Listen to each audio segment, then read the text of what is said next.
এই ঘৃণ্য চেষ্টায় ব্যবহৃত হয়ে যারা অপরাধ সংগঠিত করেছে তাদেরকে আইনানুগ বিচারের মাধ্যমে শীঘ্রই উপযুক্ত শাস্তি দেওয়া হবে।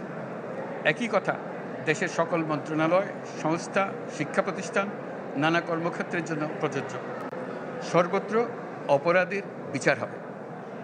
আজ প্রত্যেকটি প্রতিষ্ঠান ও তার সদস্যরা নিজ নিজ কর্তব্য পালন করার মাধ্যমে দ্বিতীয় স্বাধীনতাকে উপভোগ করবেন, দেশকে গৌরবের শীর্ষে নিয়ে যাবেন এবং দেশবাসীকে এবং জগৎবাসীকে উপভোগ করার সুযোগ করে দেবেন।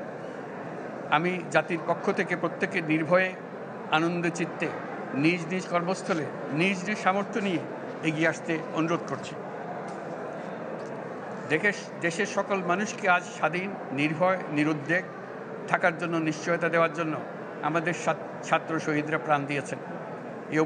এই অভ্যুত্থানের মাধ্যমে সৃষ্ট সরকার দেশের প্রত্যেকের সরকার। এখানে থাকবে সকলের আকাঙ্ক্ষা পূরণের অধিকার। অরাজকতার বিষবাষ্প এখন যেই ছড়াবে, বিজয়ী ছাত্র জনতা সহ মুক্ত মানুষের আইনশৃঙ্খলা বাহিনীর পূর্ণ শক্তি তাকে ব্যর্থ করে দেবে।